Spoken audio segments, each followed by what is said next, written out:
everyone. It's me, John Lorden, again. Thank you so much for joining me here on BrainScratch Searchlight. This is a special episode. I know I told you guys I wasn't going to be back this week, but I was contacted by BrainScratcher Shannon, and she is friends with a family that is having to deal with someone going missing, and it is very recent, so I wanted to get this information out as quickly as possible. Maybe you can help this family figure out what happened to Jordan White. On election day, he went missing. He actually went to his brother's house first, picked up his bike, went and voted, came home, told his grandmother, who he lives with, that he was going to meet a friend. He contacted this friend on Facebook, had some messages back and forth with them, and then left the house on his bicycle. He left his wallet behind, his cigarettes behind, a vape pen behind, and unfortunately he did not have a cell phone, so he didn't have that on him as well.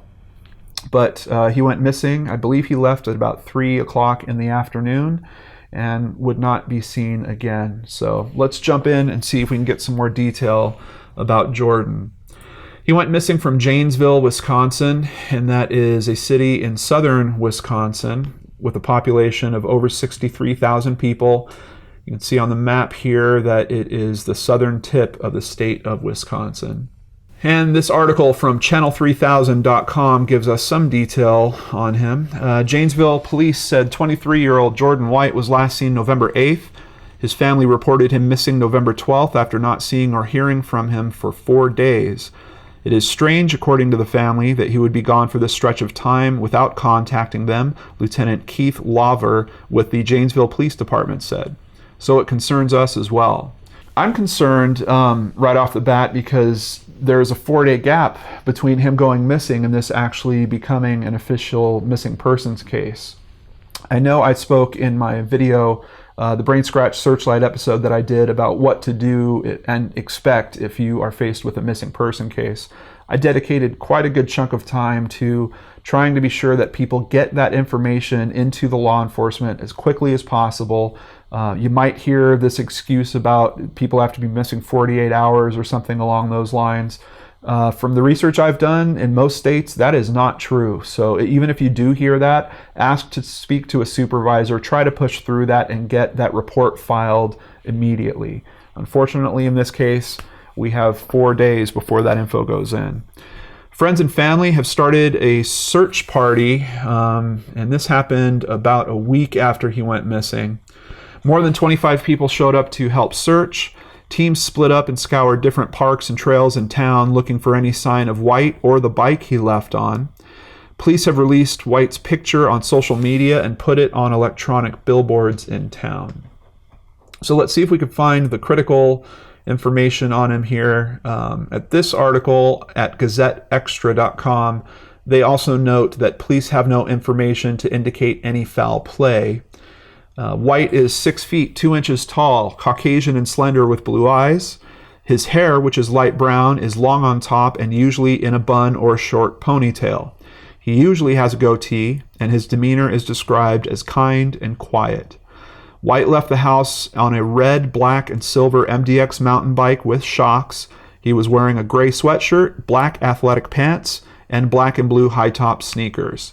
And they do have a bunch of good contact information there. I will have that in the description box below, so if you have any information on where Jordan is, please use that info and get it into the authorities. At NBC15.com, we get an article about the family of missing Janesville man speaks out. And his brother Aaron is one of the people that's very vocal about this case. Aaron says, "It's like he literally disappeared from point A to point B. Nothing. It's just really frustrating. It's really confusing, and I don't even know what to do. I'm just hoping that if somebody sees him, anybody knows anything, that they would let us know.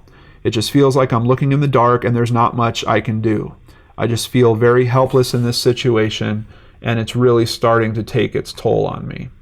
Now on November 16th, we have a little bit of a development in the case. Once again, back to the Gazette Extra. Missing Janesville man's bicycle found. The bicycle was found Friday at Monterey Park, but the person who found it did not know it belonged to the missing man until this week. Sarah Gruber, White's sister-in-law, said someone posted on Craigslist about a found bicycle asking that the owner describe it. Someone told Gruber about the posting, and she responded with a photo and recovered the MDX mountain bike Tuesday, she said. Gruber said messages on White's Facebook page indicated he was going to meet someone on Milton Avenue on the east side of town. Police have talked to that person, who said White never arrived. Police initially said he was wearing a gray sweatshirt, but it's possible he wore a royal blue t-shirt instead. This article also confirms he did not own a cell phone. White has lived with and cared for his elderly grandmother and autistic uncle for about 2 years, Gruber said. He does not have another job. And jumping over to the Missing Pieces Network on Facebook, which I just want to give a quick shout out to. I'm seeing a lot of information from the Missing Pieces Network lately. I know that in some cases they will even put missing posters together. I think that's a really valuable service, and I really like the work that they're doing. But they have a post here that there is now a reward being offered by the family of $5,000 if it leads to the safe return of Jordan. Information must be given to the family or Janesville Police Department to be eligible. It's once again confirming that his bike was found on Friday around 2 p.m. at Monterey Park, and it specifies at the lookout/cave. It also notes here that he is known as Dietz. So I didn't know what this lookout/cave was. Luckily, I headed over to Websleuths.com. They discuss it there. They also talked about the cell phone, because some articles were saying that the family said he had left his cell phone behind. It looks like in one of the pictures of him that he is holding a cell phone. I don't know if he's borrowed that from someone or not, but that last article I read seems to be pretty strong about the fact that his family is saying he did not have his own cell phone. But a Websleuths user also found this picture of what is known as Big Rock at Monterey Park. And it does have a cave, and it does indeed look like a lookout there. So I believe this is the location where his bike was found. Now, I don't know in terms of his travel that day. I understand that he was coming from the south part of the city. It looks like this is about in the middle, and then he was heading northeast to Milton. I don't know if this was directly on the path there, if he had just stopped here for some reason, or if he wasn't intending on going to see that friend in the first place. One of the first things I thought of when I heard this case was, I hope that they don't find something of his near a body of water. He is in that right age range where we hear about these cases all the time, young men that go missing near large bodies of water. So I was a little bit heartbroken when I heard that his bike was found at this location. From what I understand, law enforcement has already checked this body of water and they have not found him there. So I hope my assumption about that is all incorrect. But when you also consider the fact that he left his personal items behind at home, it does make me wonder a little bit. Is this someone that was dealing with depression of some kind? I don't know what was his self-worth like if he wasn't working a job. Was he proud of the fact that he was able to take care of his grandmother and his uncle? Was that weighing on him at some point? I don't know. We don't have enough information to try to piece together an emotional landscape of this young man at this point. But his bike being found at this spot, I don't know. I don't have a very good feeling about that. I know some of you out there are probably going to ask the question, was he into drugs of some kind? Was this potentially a deal location? Was he looking to meet up with someone there? The only thing I would add to that is he left his wallet at home.